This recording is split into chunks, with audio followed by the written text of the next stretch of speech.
ini kita akan mendengarkan apa yang selama ini menjadi peran penting Bu Suryati sebagai kader siaga rabies di Sumbawa. Nah, Bapak Ibu yang sedang mengikuti acara webinar kali ini, tidak panjang lebar, Bu Suryati kami persilakan untuk presentasinya, sharing pengalamannya, agar seluruh peserta bisa menjadikan pembelajaran yang sangat baik dari kader siaga rabies dari Sumbawa. Kami persilakan Bu Suryati, 15 menit waktu Anda. Assalamualaikum warahmatullahi wabarakatuh. Selamat pagi, Shalom, Om Swastiastu, Namo Buddhaya, salam kebajikan, salam sejahtera bagi kita semua.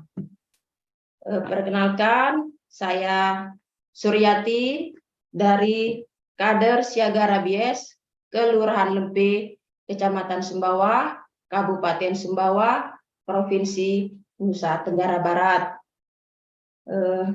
Pertama-tama saya ucapkan terima kasih kepada tim panitia penyelenggara yang telah mempercayakan saya sebagai narasumber pada kegiatan peringatan Hari Rabies Sedunia tahun 2023. Sebagai informasi awal, di Kabupaten Sumbawa sendiri sudah terbentuk kader siaga rabies itu dari tahun 2021. Dan saya sendiri tergabung sebagai kader siaga rabies di tahun 2022. Kasira sendiri di setiap kelurahan atau desa terdiri dari 5 komponen. Yang pertama ada perwakilan dari kader Posyandu, kemudian dari Babinsa, Babin Kamtipmas, dari staf kelurahan, dan dari elemen masyarakat sebagai pemburu.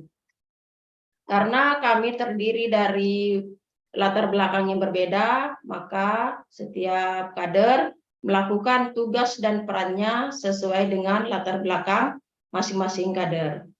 Saya sendiri sebagai kader Posyandu menitik beratkan atau fokus kepada masyarakat yang hampir 90%-nya saya berinteraksi bersama ibu-ibu.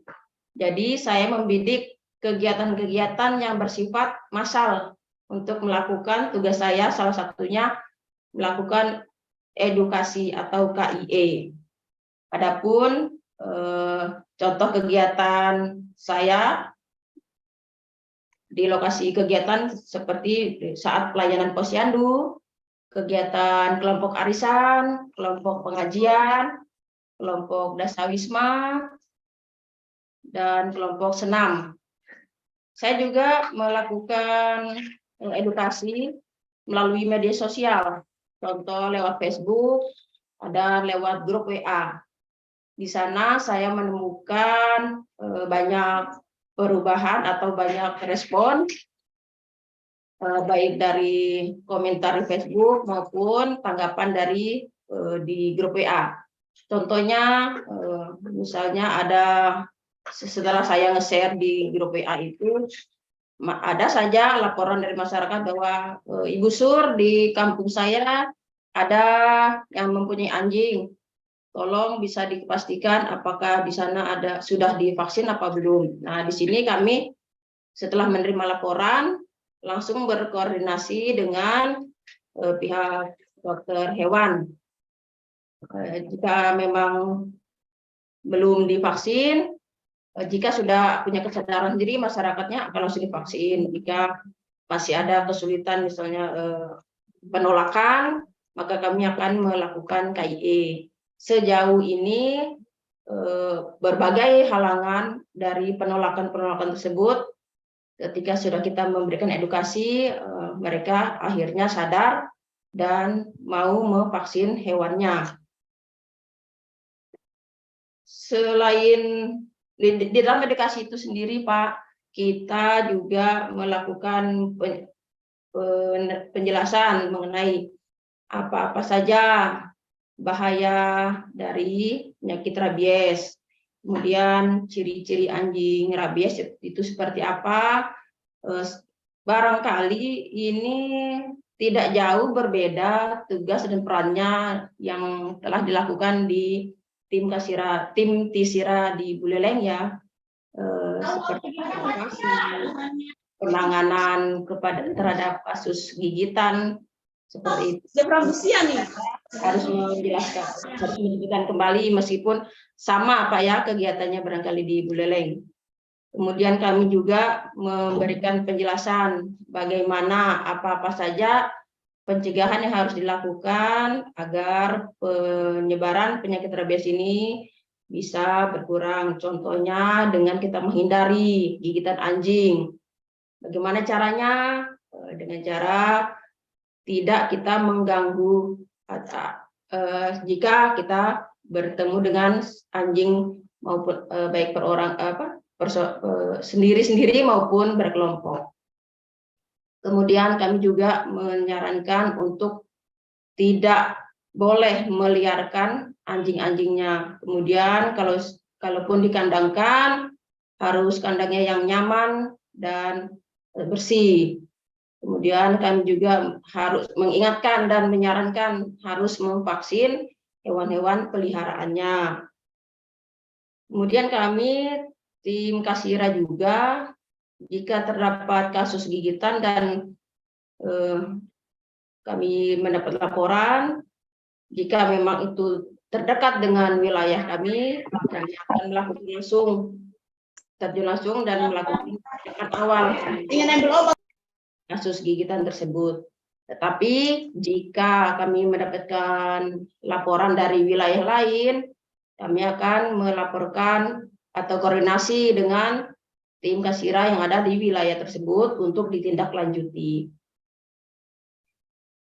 Kemudian kami juga tetap mengajak masyarakat untuk selalu disiplin memvaksin binatangnya. Kemudian jika ada kasus itu kami juga melaporkan dan saling koordinasi dengan pihak terkait, dalam hal ini Dinas Kesehatan Hewan dan dokter hewannya langsung.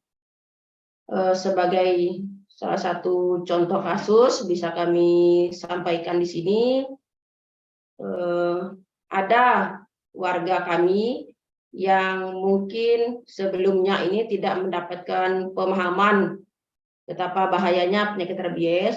Jadi beliau ini kesannya tidak peduli untuk memvaksin hewannya. Jadi ketika kami mendapatkan kasus seperti ini, kami langsung pendekatan personal dengan melibatkan RT, RW, tokoh pemuka agama, tokoh pemuda, itu kami libatkan juga semuanya, Pak. Kemudian atas kesadarannya setelah kita memberikan edukasi, alhamdulillah mereka dengan kesadaran sendiri meminta untuk hewannya divaksin.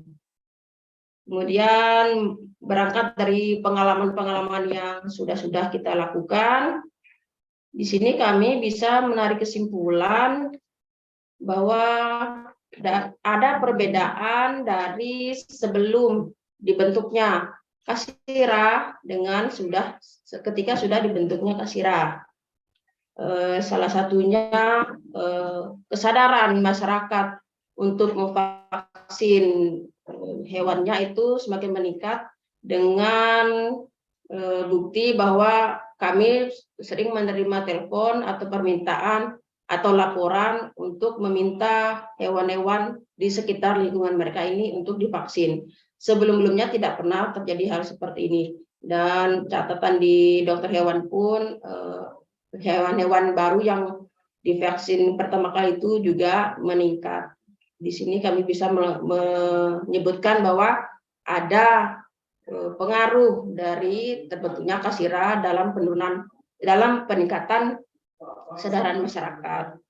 Kemudian jika terdapat ada hewan-hewan liar itu dengan mudahnya kami saling koordinasi dengan RT, RW, pemuka agama itu karena sudah terjalin komunikasi dan kerjasama dengan para aparat di wilayah masing-masing jika terdapat ada anjing yang liar.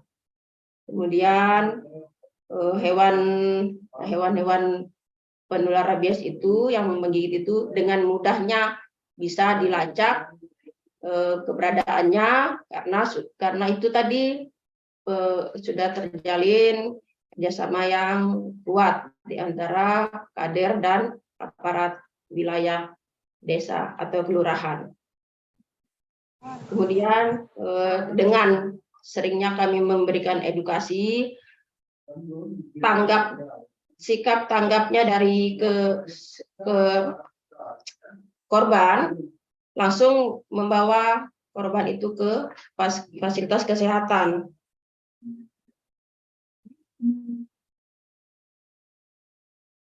Kemudian penurunan angka dari gigitan itu bisa kami dapat